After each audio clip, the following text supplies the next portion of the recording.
Pernahkah Anda merasa selalu terjebak dengan masalah yang sama? Selalu bermasalah dengan keuangan, bermasalah dengan teman, bermasalah dengan atasan, bermasalah dengan asmara, bermasalah dengan kesehatan, atau masalah yang lain yang dari dulu itu saja masalahnya. Anda sudah berusaha mencari solusi. Anda sudah capek dengan masalah yang itu saja dari dulu. Tapi ternyata Anda kembali lagi mendapat masalah yang sama. Saat Anda berusaha untuk merubah kehidupan Anda, ternyata ada bagian dari diri Anda yang lain yang menarik Anda ke dalam masalah yang itu lagi. Ini yang dinamakan dengan self-sabotage atau sabotase diri. Sabotase diri adalah upaya bawah sadar untuk selalu menyocokkan keadaan di luar dengan program pikiran bawah sadar yang sudah ada. Contoh mudahnya adalah ketika seseorang dibesarkan dengan keluarga yang meyakini bahwa uang itu adalah sumber kejahatan, bahwa semua orang kaya adalah jahat, atau keyakinan bahwa dia terlahir miskin dan selamanya akan miskin. Maka ketika suatu hari dia mendapatkan uang banyak, dia akan mudah sekali menghabiskan uang itu. Atau suatu ketika dia mendapatkan pekerjaan yang akan membawanya kepada hidup yang baik dalam hal finansial, maka akan ada saja yang membuatnya akhirnya meninggalkan pekerjaan tersebut. Alasannya bisa macam-macam. Yang pekerjaannya terlalu berat lah, teman-teman kerja yang tidak menyenangkan lah, atasannya yang galak lah, atau alasan-alasan lain yang seolah-olah masuk akal meskipun pada akhirnya ceritanya tetap menggiring orang itu keluar dari pekerjaannya. Meskipun sebenarnya jauh dalam lubuk hatinya ingin mendapatkan kehidupan yang lebih baik, akan tetapi selalu saja ada hal yang membuatnya kembali ke kehidupan yang lamanya. Seolah-olah pikiran bawah sadarnya mengatakan, aku tidak pantas untuk mendapatkan uang sebanyak ini. Aku tidak pantas menjadi orang yang dihormati. Aku tidak pantas menjadi orang kaya. Dia merasa tidak nyaman dengan kondisi yang bertentangan dengan apa yang diyakininya. Lalu, pikiran bawah sadar melakukan sabotase sehingga ia segera kembali kepada keadaan yang selaras dengan keyakinannya sejak awal, yaitu tetap miskin. Ada contoh lain begini. Ada seorang perempuan yang selalu merasa pilih salah pasangan.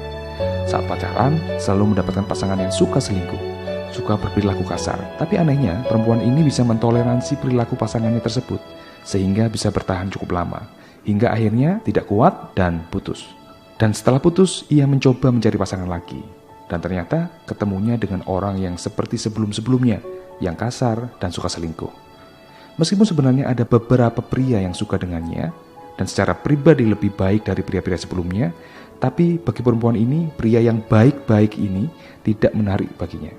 Alasannya bisa macam-macam, mulai dari kurang greget, kurang menarik, tidak cinta, dan banyak alasan lain yang pada intinya membuatnya menolak laki-laki selain yang sama dengan yang diyakininya.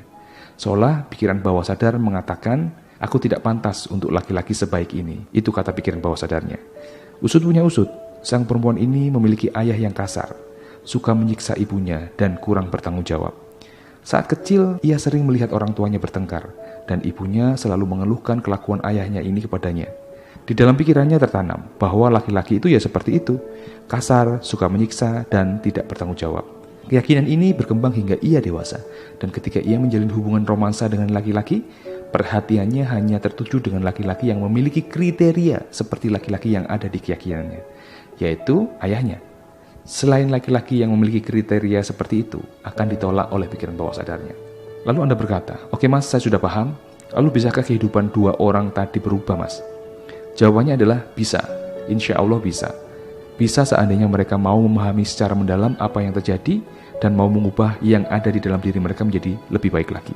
Saya menuliskan secara terperinci semua materi yang dibutuhkan untuk melakukan perubahan ini di sebuah buku yang berjudul Self-Healing.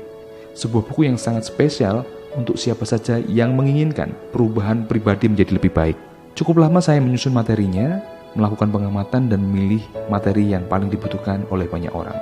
Di dalam buku ini, saya akan membahas tentang apa yang membuat orang mengalami luka batin, apa manfaat luka batin, bagaimana menyembuhkan luka batin, dan bagaimana cara membangun hidup yang lebih bahagia. Saya juga memberikan audio terapi untuk setiap bab yang membahas tentang penyembuhan.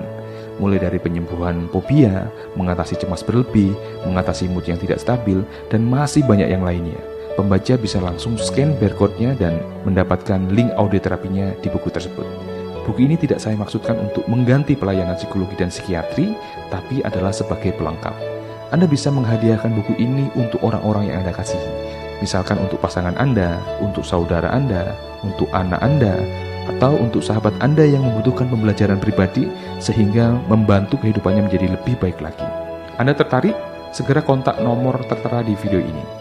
Salam.